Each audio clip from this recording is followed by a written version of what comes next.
Piensa en el logo de Apple. Esa manzana mordida es más que un símbolo. Es parte del paisaje visual de nuestro mundo. La vemos en ordenadores, en teléfonos, en relojes, pero ¿cómo llegó a ser tan omnipresente? La historia de Apple no es la historia de un solo producto genial, sino un ciclo constante de revoluciones que han redefinido la tecnología y nuestra relación con ella. Hoy vamos a desentrañar esas revoluciones, una por una. Volvamos a los años 70. En esa época, un ordenador era un monstruo que ocupaba una habitación entera, una máquina impersonal y compleja llamada mainframe. Pero en un garage de California, dos Steves, Jobs y Wozniak, soñaban con algo diferente. Desde las reuniones del Homebrew Computer Club nació el Apple, una placa base para entusiastas que encendió la chispa, pero fue su sucesor, el Apple II, el que provocó la primera gran explosión. De repente, tenías un ordenador personal completo, listo para usar, que cabía en un escritorio. El Apple II no solo entró en los hogares, sino que invadió las aulas y las pequeñas empresas, democratizando por primera vez el poder de la computación.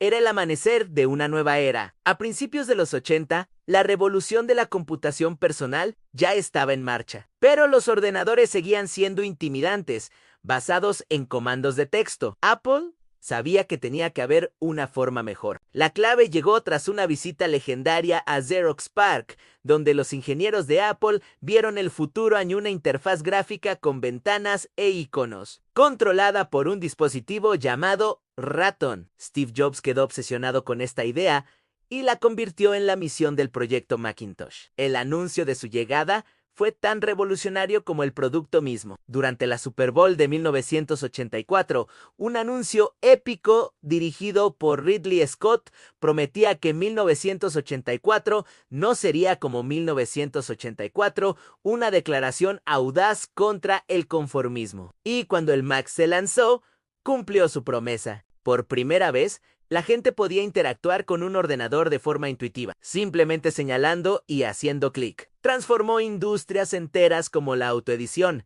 haciendo que el diseño gráfico fuera accesible para todos. Apple no solo había vendido un ordenador, había cambiado la forma en que nos comunicábamos con la tecnología. Pero justo cuando Apple parecía imparable, la tormenta perfecta se desató en su interior. Tras una amarga lucha de poder con su propio CEO, Steve Jobs fue expulsado de la compañía que él mismo había fundado. Lo que siguió fue una década oscura para Apple sin su visionario al timón.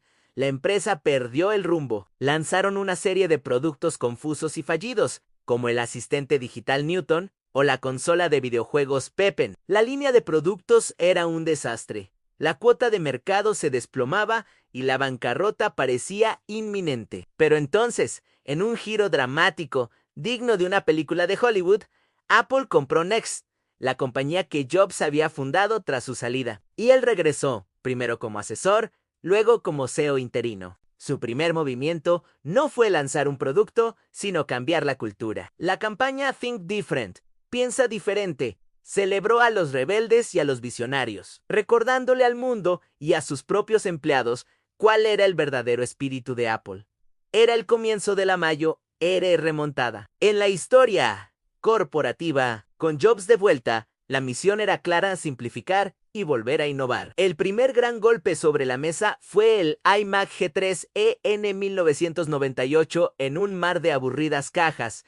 Beige, el iMac era una explosión de color y diseño translúcido. Era divertido, accesible y fácil de usar. Su eslogan lo decía: todo en paso 1, en sacar de la caja. En paso 2, en conectar. Paso 3.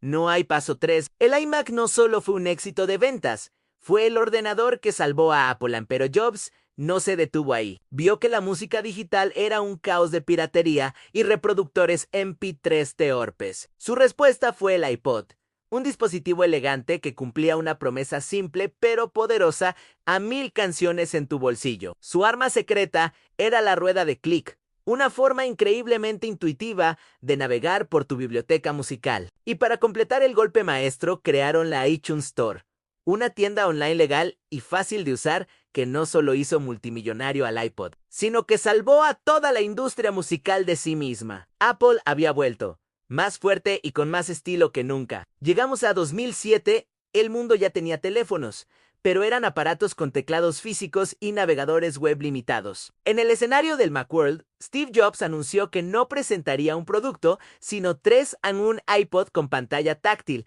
un teléfono revolucionario y un comunicador de Internet rompedor. La audiencia se quedó en silencio cuando reveló el truco.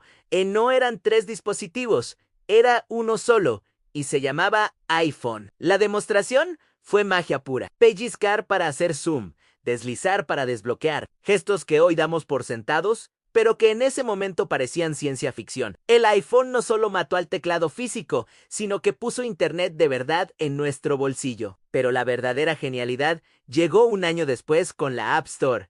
De la noche a la mañana, Apple no solo creó un dispositivo, sino toda una nueva economía multimillonaria. Abrió las puertas para que desarrolladores de todo el mundo crearan aplicaciones que cambiarían la forma en que trabajamos, jugamos, nos comunicamos y vivimos. Fue la revolución total, la que nos metió de lleno en la era móvil. Tras el éxito arrollador del iPhone, muchos se preguntaban, ¿qué sigue? La respuesta de Apple fue crear una categoría de producto completamente nueva. En 2010, Jobs presentó el iPad, un dispositivo que se situaba mágicamente entre un smartphone y un portátil. Al principio, algunos se mostraron escépticos, llamándolo simplemente un iPhone gigante, pero el iPad rápidamente encontró su lugar en nuestros sofás, aulas y oficinas, demostrando ser perfecto para consumir contenido, crear y aprender. La revolución no se detuvo en las pantallas que sosteníamos, sino que se trasladó a las que llevábamos puestas. Con el Apple Watch,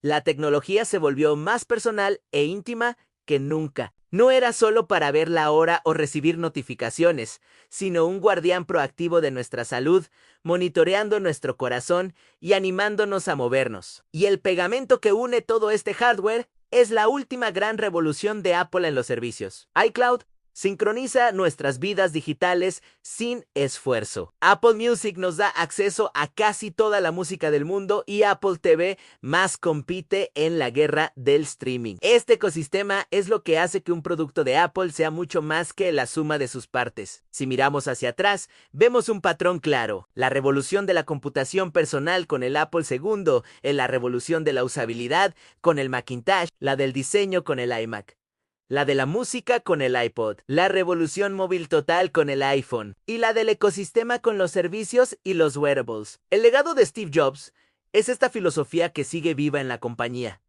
La creencia de que la tecnología por sí sola no es suficiente. Debe estar en la intersección con las artes liberales y las humanidades para hacer que nuestros corazones canten. Por eso, Apple no solo vende productos, vende una experiencia, un estatus, casi una identidad. Poseer un producto de Apple a menudo se siente como una declaración sobre quién eres y cómo ves el mundo. Es una marca que ha trascendido la tecnología para convertirse en un fenómeno cultural. Pero el futuro nunca está garantizado, ni siquiera para la empresa más valiosa del mundo. La competencia de gigantes como Google y Samsung es más feroz que nunca. Los reguladores de todo el mundo están poniendo la lupa sobre su poder de mercado y el control de la App Store. Y sobre todo, existe la inmensa presión de seguir innovando al mismo ritmo vertiginoso.